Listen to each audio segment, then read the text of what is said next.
As the first of more than 100,000 Ed Sheeran fans, goodness gracious me, pour into the city. Sheeran, who's one of the world's biggest pop stars right now, plays the first of 3 gigs at Dunedin's covered stadium tonight, and the city seems to be gripped in Ed fever. Our Otago Southern reporter Ian Telfer is with us via live view from the Octagon. How are you, Ian? What's happening? Oh, g'day, John. Everything's happening. We've got hundreds of people down here gearing up for this exciting big night. Dunedin really hasn't seen anything like this for many years, and you can see that the city is trying to make the absolute most of it. Today we've had ukulele bands. There's 1,000 kids with ukuleles playing in the middle of here at the centre of Dunedin in the Octagon. Now there's AstroTurf lined out, people enjoying a beer, getting ready for the concert, and merchandise on sale, food vans, it's all happening. Yeah, it looks like a glorious evening too, and there are people from far and wide, right? The city's population will have swollen. That's right, and in an extreme way, John. Over this weekend, we're expecting more than 100,000 visitors, and the population of Dunedin is only 130,000. So you can imagine that it's almost the city's population doubled coming into the city for this one, this one weekend for these 3 concerts that Ed Sheeran's giving down at the Forsyth Bay Stadium.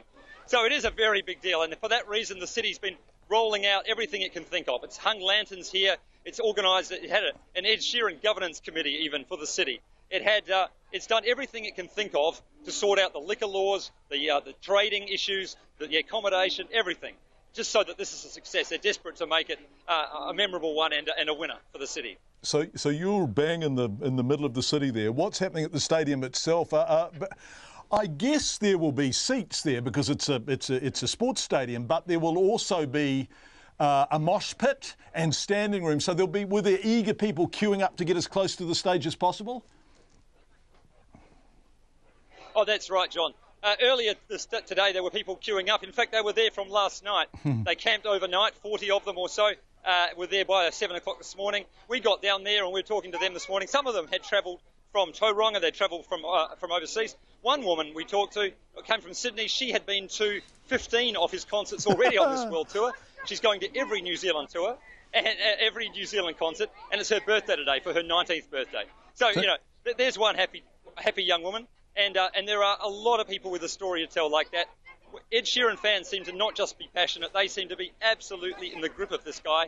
And he seems to be able to work his magic and just to give them the time that they've been hoping for. So everyone, I think, here is hoping that this goes well and that people, have a good time. In years from time, think, Dunedin, Ed Sheeran, it was the time of our lives. Are you going, Ian Telfer?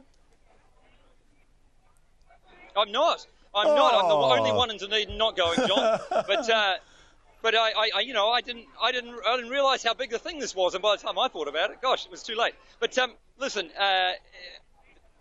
you talk to people on the streets, you taxi drivers, the people all around you, anywhere you go, people will say they're gearing up for this. They're going tonight, tomorrow night, on the weekend. People have moved out of their homes so that other people can move in because accommodation's been so tight, or they're billeting friends and family. Everyone's affected, and most people are positive about it. There's a few people who are saying, gosh, it's ruined our city with the transport or the traffic, or what's the fuss about the red-haired man from England? But look, most people are just trying to get in the groove and enjoy this for what it is. Ian Telfer, this is your last day with Radio New Zealand, isn't it? This is it. Is this you finishing tonight? Yeah, that's right, John. Yeah, 10 years and time to hang out the mic for a bit, but it's been a great ride. So, well, Ian, I just want to say thanks on behalf of RNZ, because it's really hard working in a bureau, because when it happens, everyone wants it now. And if it happens again the next day and the following day and the following day, your phone rings and you just get sent out again. And you've done a fantastic job from Dunedin on behalf of that city and on behalf of the rest of the country who's found out so much about what's been happening there. And not only in Dunedin, Central Otago, across to Queenstown, over to Invercargill, you've covered it all and you've done it brilliantly. So on behalf of us all, thanks for wonderful work, Ian, and we wish you really well. Thank you, John. Yeah, it's been a great experience for me too, and I thank everyone who's given me the help along the way. So, all the best.